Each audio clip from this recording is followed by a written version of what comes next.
Howdy, folks. Welcome back to my YouTube channel. I am your host, the Mighty Bjorn, and today for you, I have a bit of a tabletop gaming video, and we're going to go back to the 90s with today's video, folks, which kind of sucks because the 90s sucked. But anyway, moving on, because today we're going to do a review of Teens with Attitude.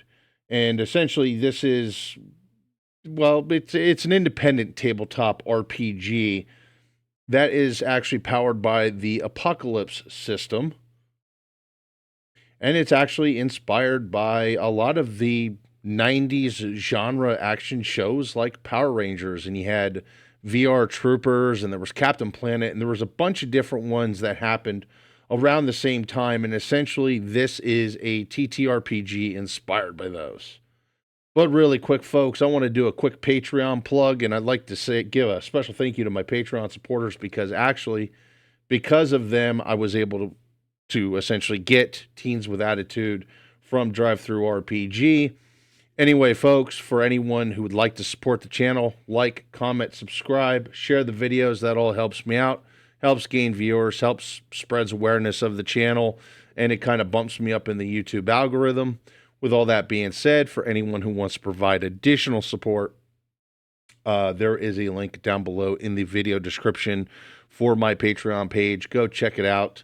I tend to post little snippets and updates and things of that nature to just kind of get people interested in the content that is coming this way and give everybody a little bit of a preview. But now we're going to get into this whole thing. So, Teens with Attitude at its core, like I said, is essentially an in-spirit Power Rangers tabletop role-playing game. Now, there's some other role-playing games that you can kind of do with it, other settings, if you will, but essentially they all have the kind of same montage of superpowered teens who are essentially the heroes, kind of like the old Power Rangers show. And I'm going to make a lot of references to Power Rangers because of that kind of, it's probably the best known one of all those type of shows. And now I know, folks, that there is actually a Power Rangers TTRPG from Renegade Game Studios. I don't have that one, to be honest. I do have the G.I. Joe RPG. With all that being said, some people are not fans of the Essence 20 role-playing system, and some people are just more interested in a more rules-light game, which is one reason why I'm presenting this to you today. Now, there's three different kinds of settings you can do. One is Animorphs, or, well, it's actually called Biomorphs, but it's more of Animorphs. If anyone's familiar with that, it's essentially superpowered kids that can turn into animals and do all kinds of crazy stuff as various types of animals. And usually they were, well, animals that you see here, actually.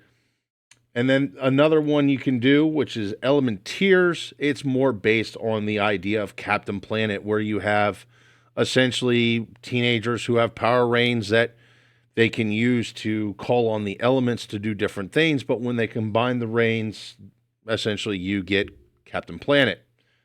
And then, of course, you have the Mecha Rangers style of role-playing game, which is essentially Power Rangers. You have essentially teenagers who has some type of device, may it be a belt or a watch or whatever, and they can morph into a superpowered teenager with, you know, like a nano mech suit, if you will, and they have Zords and mechs and Megazords and all that fun stuff.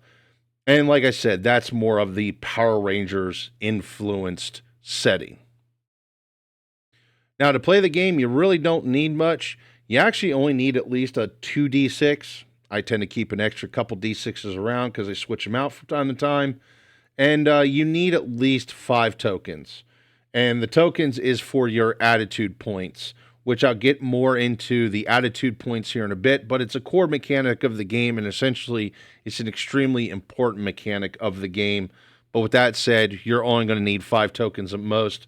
They could be whatever. Could be coins, could be wooden nickels, could be poker chips, any marbles, anything along those lines.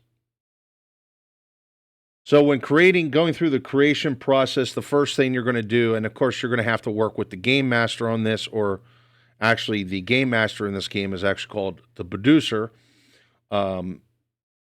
is create the team.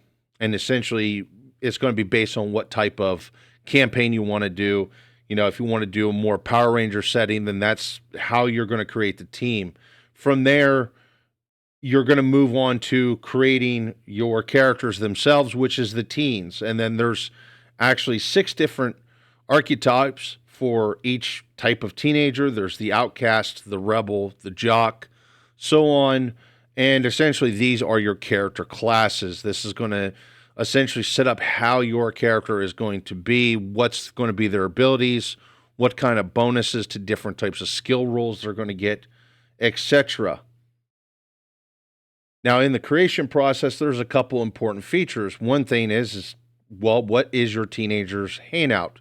Could it be the local pizza place, the local arcade, whatever? It's kind of like the place that they go to kind of hang out, unwind, do different things. Pretty much have fun, if you will. And then, of course, they're also going to have a secret base, which is more related to the team itself. Actually, this is just a picture of the base from Power Rangers, actually. But so that's also a part of the creation itself. Now, with all that being said, the game system itself is a rules-light system. It's very light on the rules. I kind of want to argue that the quick start rules is only like 6 pages or it's 11 pages. I can't quite remember how many pages it is off the top of my head. And then there's other additional rules based on what you're doing. And each type of archetype and whatever has different rules that attaches to, makes little tweaks to the game, if you will, on the various mechanics of the characters. But with that being said, there's not really a lot of pages on rules. It's actually all very simple. And that's really the only thing I can really say about it. There's not like skills. There's really no traits per se, except for what's based on the character archetype, things of that nature. So just not a lot of stuff here to really mess around with. And you're not going to get really bogged down with the rules. Now, one thing is there is a couple pre-made characters if you do get that source book, but realistically, there's nothing in the way of pre-made villains. You're pretty much going to have to make all those yourself. Now, with that being said, the character creation is really simple. The character creation, even for the producer, is probably even a little bit more simple. And they actually, in the guides, the quick set rules, there's actually a couple of examples of names and titles and stuff like that in there to help you build your villains and to put your episodes together.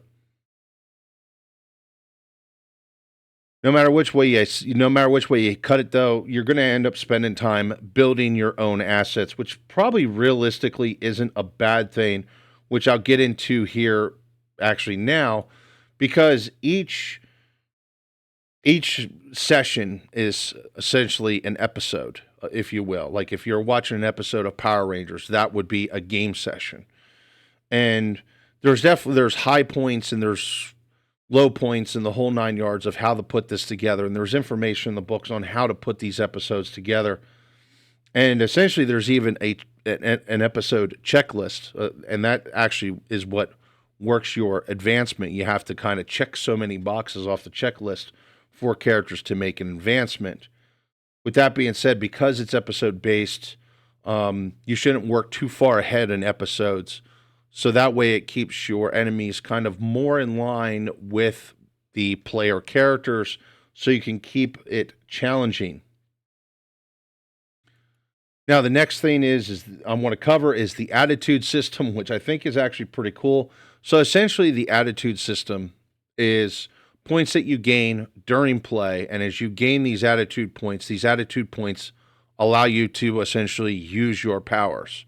If you're like a mech ranger, essentially a Power Ranger, you need an attitude point to morph. And then that kind of, your suit comes out and you're basically supercharged, you're faster, you're stronger, all that different type of stuff.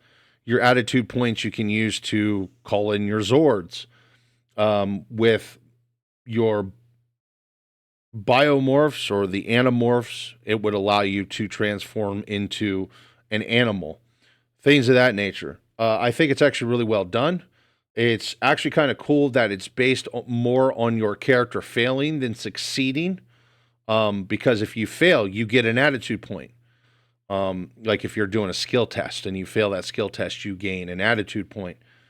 And that essentially, those attitude points can be used to kind of build up and just kind of dominate later in the game, which is, I would say, actually kind of cool because early failure can lead to greater success later. Either ways, no matter which way you look at it, at the beginning of play, every character will start with one attitude point. And as the episode progresses, they will either gain or use attitude points. And the max they can have is 5 attitude points. Like I said, it's kind of a nice touch. It's kind of a way to like I said, start off kind of weak, but finish really strong and kind of get that climax moment, if you will, by using those attitude points. Now, there is some mech rules there. It covers various things on like the size of the mechs and stuff like that, but realistically, it's not heavily bogged down on the mechs, but essentially you can, like if you're doing more of a Power Rangers type of play, you can decide like what kind of animal it is, things of that nature. It's really all simplified, to be honest, and it really doesn't use any other special rules than any other type of play, if you will, which kind of keeps everything the same. That way there's not a lot of complexity to the game itself. However, with all that being said, at times, looking over the rules and everything else, the rules can be a little unclear at times, and sometimes you're just going to have to make your best judgment call. That's not realistically a huge downside, if you will.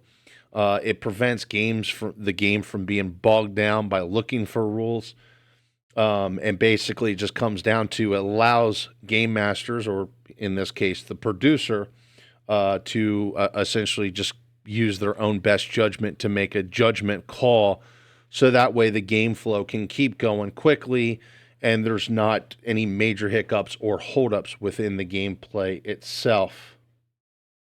With all that being said, all right, the game itself can be picked up at Drive-Thru RPD?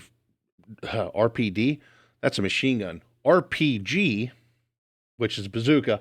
Never mind. The game itself can be picked up at Drive-Thru RPG for really cheap. It's literally just a couple bucks. With all that being said, I kind of recommend it if you're looking for kind of a game that in spirit is a Power Rangers TTRPG, but has flexibility to do other things with it. I actually think it's kind of worth it. It's not really bad overall. And for a game that was made by literally one person, overall, I actually think it's actually pretty good for what you get. So I would say David Brunell-Brutman, which is the creator of Teens with Attitude, actually did an overall good job. And I actually hope to see some updates in the future. That way there's some rules clarity and things of that nature. Maybe some expansions in the rules itself. But with what he has out there, he's got a really good, kind of great bound-based game that you can play with and have fun with your friends. And realistically, that's all we're looking for in TTRPGs anyway, right? Either way, folks, I'm going to wrap up today's video at that. Hopefully you all enjoyed my review of Teens with Attitude. Thank you very much for tuning in, and have yourself a wonderful day.